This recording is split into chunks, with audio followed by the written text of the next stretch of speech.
on continue toujours notre série Qu'est-ce que l'islam? Par la grâce d'Allah, on a fait plusieurs khutbahs pour parler de notre magnifique religion. Et aujourd'hui, avec l'aide d'Allah Tabarak wa Ta'ala, on va voir les qualités et les mérites de l'islam.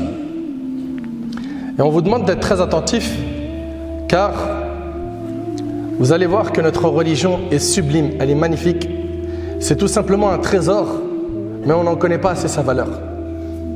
Et malheureusement, on est nombreux à ne pas avoir d'outils pour montrer à ceux qui nous entourent le trésor que l'on a, l'islam. L'islam est une magnifique religion qui rend la vie paisible dans cette vie et surtout qui nous promet un futur, où ça? Fil Jannah, pour l'éternité.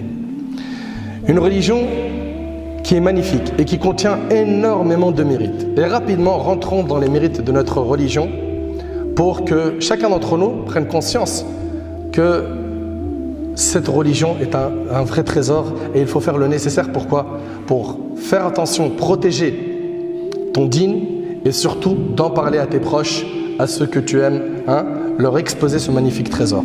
Premièrement, nous sommes la seule religion qui avons jusqu'à maintenant notre livre saint qui a été préservé de toute modification, de toute falsification, et ce depuis 14 siècles. Toute personne qui va se pencher sur ce point verra que malheureusement il y a eu des modifications, des falsifications dans les livres qui sont venus avant le Coran. Concernant le Coran, il a été préservé. Allah Tabarak wa Ta'ala, en parlant du prophète alayhi salatu wassalam, il a dit wa ma yantiqu 'anil hawa in huwa illa wahyun yuha. Et il ne prononce rien sous l'effet de la passion, ce n'est rien d'autre qu'une révélation inspirée. Donc le prophète alayhi salatu wassalam, ce qu'il a prononcé, c'était ce qu'Allah Tabarak wa Ta'ala lui a enseigné, ce qu'il lui a révélé. Et Allah subhanahu wa ta'ala ne dit que la vérité. Et son livre est véridique. D'ailleurs, subhanallah, quand vous commencez dans Surat al-Baqarah, Alif Lam Mim, Dhalika al-kitabu la rayba fihi. Alif Lam Mim, voici le livre dont il n'y a aucun doute. Subhanallah. Et Allah Tabarak wa Ta'ala dit wa bil haqqi anzalnahu wa bil haqqi nazal.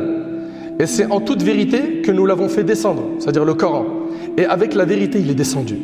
Allah Tabarak wa Ta'ala, il dit également la ya'tihi al-batilu min bayni yadayhi wa la min khalfihi. Le faux ne l'atteint d'aucune part, ni par devant ni par derrière. C'est une révélation émanant d'un sage digne de louange. Donc le Coran est entièrement vrai et il n'a pas connu de modification dans le temps.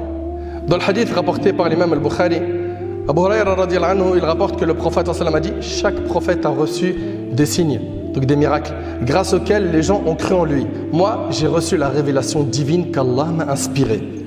J'espère donc être le prophète qui aura le plus de fidèles au jour de la résurrection. Regardez ici, le prophète il dit quoi? Moi, j'ai reçu la révélation divine qu'Allah m'a inspirée. Et le prophète alayhi salatu wassalam, dans un hadith rapporté par l'imam Abu Daoud,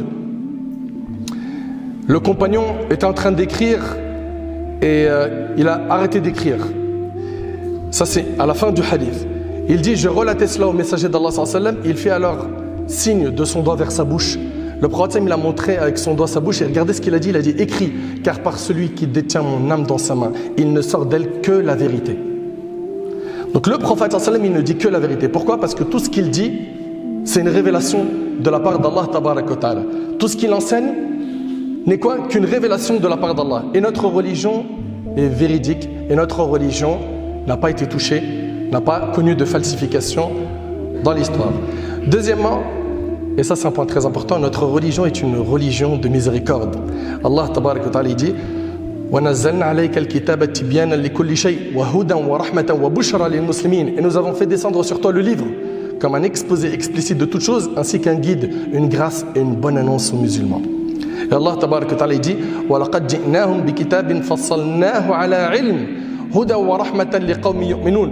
Nous leur avons certes apporté un livre que nous avons détaillé en toute connaissance à titre de guide et de miséricorde pour les gens qui croient. Notre religion appelle à la rahma, à la miséricorde. Nous leur avons certes apporté un livre que nous avons détaillé en toute connaissance à titre de guide et de miséricorde pour les gens qui croient. Allah subhanahu wa ta'ala, il dit وَإِنَّكَ لَتَهْدِي إِلَى صِرَاطٍ مُسْتَقِيمٍ. Il parle au prophète sallam et il lui dit et en vérité tu guides vers un droit chemin. Et le prophète sallam a dit dans le hadith d'Abi Hurayra, il a dit certes je n'ai pas été envoyé comme maudisseur, il n'a pas été envoyé pour maudire, mais je n'ai été envoyé que comme miséricorde, rapporté par l'imam Muslim. C'est une religion qui est universelle. Une religion qui est universelle. Ne pensez pas que c'est une religion pour les Arabes. D'ailleurs, il faut arrêter cette mauvaise compréhension. L'islam, c'est la religion des Arabes. Quand on regarde aujourd'hui la majorité des musulmans sur terre, ce n'est pas des Arabes, hein. Ils sont en Asie. Et ici, c'est une religion universelle. Et nous ne t'avons envoyé qu'en miséricorde pour l'univers. Et Allah subhanahu wa ta'ala, il nous a choisi un nom. C'est quoi? C'est musulman. Lequel vous a déjà nommé musulman. Et Allah subhanahu wa ta'ala, en parlant des croyants, il a dit innamal mu'minuna ikhwa. Les croyants ne sont que des frères. Et Allah subhanahu wa ta'ala, il a fait que ce qui va avoir le plus de valeur auprès d'Allah tabaraka wa ta'ala, nous concernant, c'est quoi? C'est notre piété. Inna akramakum indallah atqakum. Le plus noble d'entre vous auprès d'Allah est le plus pieux. Le meilleur d'entre nous, c'est celui qui a la meilleure relation avec son Seigneur. Ne pensez pas que le meilleur, c'est celui qui a plus d'argent, plus de visibilité sur le net, dans les réseaux sociaux, ou bien le plus de contacts. Non, le meilleur d'entre nous, c'est qui? C'est le plus pieux. Et d'ailleurs, d'après Jabir ibn Abdullah, le prophète sallallahu alayhi wa sallam a dit: ô vous les gens, certes votre Seigneur est unique, et certes votre Père est unique. Notre Père à tous, c'est Adam. Il n'y a pas de mérite pour un arabe sur un non-arabe, ni pour un non-arabe sur un arabe, ni un blanc sur un noir, ni un noir sur un blanc, si ce n'est par la piété. Si ce n'est par la piété. Certes, celui d'entre vous qui est le plus noble auprès d'Allah est celui qui a le plus de piété. Allah subhanahu wa ta'ala dit: وَمَا هُوَ إِلَّا ذِكْرٌ لِلْعَالَمِينَ. Et ce n'est qu'un rappel adressé au monde. En parlant de quoi? Du Coran, du Coran. Pour ce qui est du prophète sallam, il nous dit subhanahu wa ta'ala: وَمَا أَرْسَلْنَاكَ إِلَّا كَافَةً لِلنَّاسِ بَشِيرًا وَنَذِيرًا. Et nous ne t'avons envoyé qu'en tant qu'annonciateur et avertisseur pour toute l'humanité. Et le prophète sallam a dit: les prophètes étaient envoyés vers leur peuple de façon spécifique. Et j'étais envoyé vers les humains de façon générale, rapporté par l'imam al-Bukhari selon Jabir. Et le prophète sallam a dit: j'ai été envoyé à toute la création. À toute la création, rapporté par Muslim sur Abu Huraira. Une religion qui est détaillée, qui prend en compte tous les aspects de la vie, qui détaille tout. Allah subhanahu wa ta'ala, il dit: وَهُوَ الَّذِي أَنزَلَ إِلَيْكُمُ الْكِتَابَ مُفَصَّلًا. C'est lui qui a fait descendre vers vous ce livre bien exposé, le Coran. وَنَزَّلْنَا عَلَيْكَ الْكِتَابَ تِبْيَانًا لِكُلِّ شَيْءٍ. Et nous avons fait descendre sur toi le livre, le Coran, comme un exposé explicite de toutes choses. Et le prophète sallam a dit dans le hadith d'Ibn Mas'ud, qui est rapporté par Abu Bakr al-Haddad: certes, il n'y a rien qui vous rapproche du paradis sans que je vous l'ai ordonné. Et il n'y a rien qui vous rapproche de l'enfer sans que je vous l'ai interdit. Notre religion est donc complète. L'islam est une religion qui est facile. Allah subhanahu wa ta'ala nous dit: yuridu Allahu bikumul yusr wa la yuridu bikumul usr. Allah veut pour vous la facilité, il ne veut pas pour vous la difficulté. Allah subhanahu wa ta'ala nous dit également: yuridu Allahu an yukhaffif ankum. Allah veut vous alléger les obligations. Allah subhanahu wa ta'ala dit: wa ma ja'ala alaykum fi ad-din min haraj. Il ne vous a imposé aucune gêne dans la religion. Notre religion est donc quoi? Facile, accessible. Mais pourquoi certains la voient comme étant dure? Parce qu'ils l'ignorent, ils ne l'ont pas étudiée. Mais plus tu vas étudier la religion, plus tu verras que c'est facile. Et le prophète a dit: j'ai été envoyé avec la religion pure et harmonieuse, rapporté par Ahmed selon Abu Umama. Et Aïcha radiallahu anha, l'épouse du prophète, a dit: chaque fois qu'on a laissé au messager de Dieu sallallahu alayhi wa sallam le choix entre deux solutions, il en prenait toujours la plus facile, tant qu'il ne s'agissait pas d'un péché. Quand il avait le choix entre deux choses, il choisissait tout le temps la plus facile tant que ce n'était pas un péché. Quand c'était un péché, il en était le plus éloigné. C'est rapporté par Bukhari et Muslim. Et le prophète a dit: vous avez été envoyés que pour faciliter et non envoyés pour rendre difficiles les choses. Vous avez été envoyés pour rendre faciles les choses et pas pour les rendre dures. Et c'est rapporté par le Bukhari selon Abu Huraira. Une religion qui nous demande de souder les obligations et d'augmenter dans le bien. C'est-à-dire, tu as fait tes obligations, les prières, le jeûne, la zakat, le pèlerinage à la Mecque, tu as fait ça, très bien. Maintenant, rajoute, fais des œuvres surrogatoires. Allah subhanahu wa ta'ala nous dit que mon serviteur ne se rapproche pas de moi par une chose que j'aime plus que les actes obligatoires. La chose qu'Allah il aime le plus, c'est les actes obligatoires.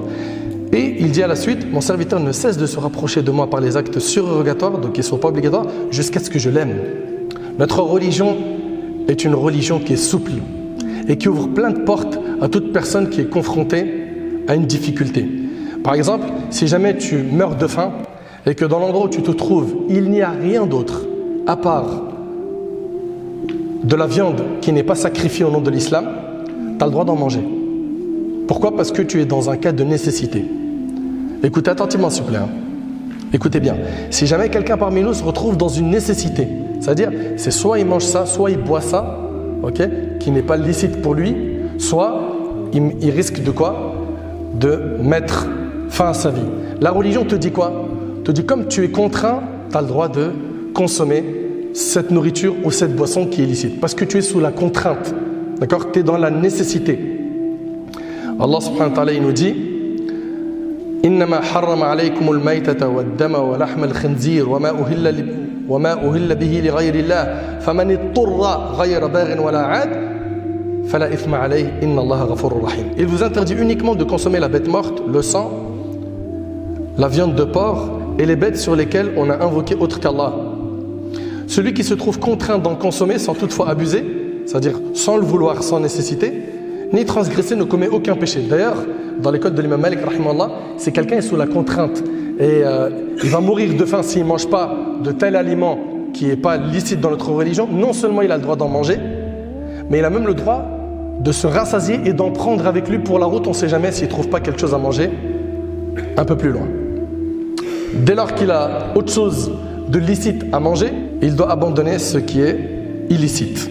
Au niveau des pratiques religieuses, pareil, on fait selon nos capacités. Allah subhanahu wa ta'ala dit fattaqullah mastata'tum, craignez Allah autant que vous pouvez.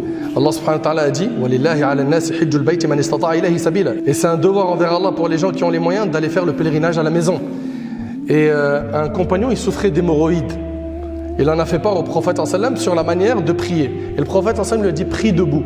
Si tu ne peux pas, prie assis. Si tu ne peux pas, prie sur le côté. Couché sur le côté. Et ça, c'est pour des cas de force majeure.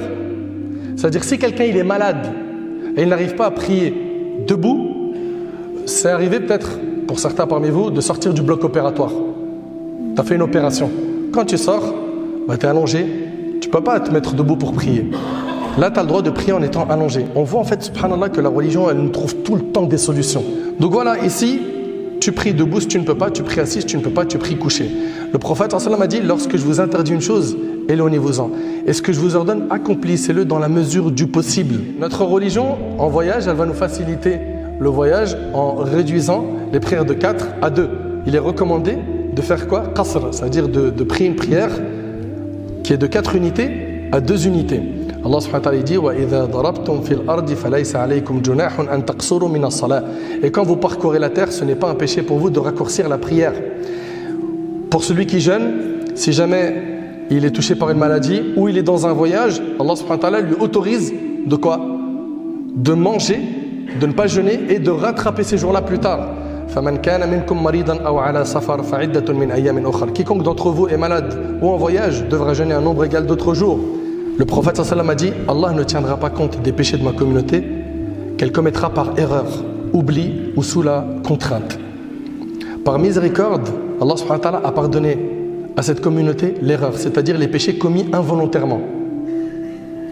Ok? L'oubli, notamment d'oublier d'accomplir ses obligations. Quelqu'un qui a commencé une activité et il a oublié de faire la prière. Il n'a pas de péché, même si la prière elle est sortie de son temps. C'est un oubli. Mais par contre, il devra rattraper cette prière dès qu'il s'en rappelle. Toutefois, lorsque l'on s'en rappelle de cette obligation, on doit obligatoirement la rattraper. Il leur a également pardonné les péchés et autres méfaits accomplis sous la contrainte. Quelqu'un qui te contraint à faire un péché, tu n'as pas de péché sous la contrainte.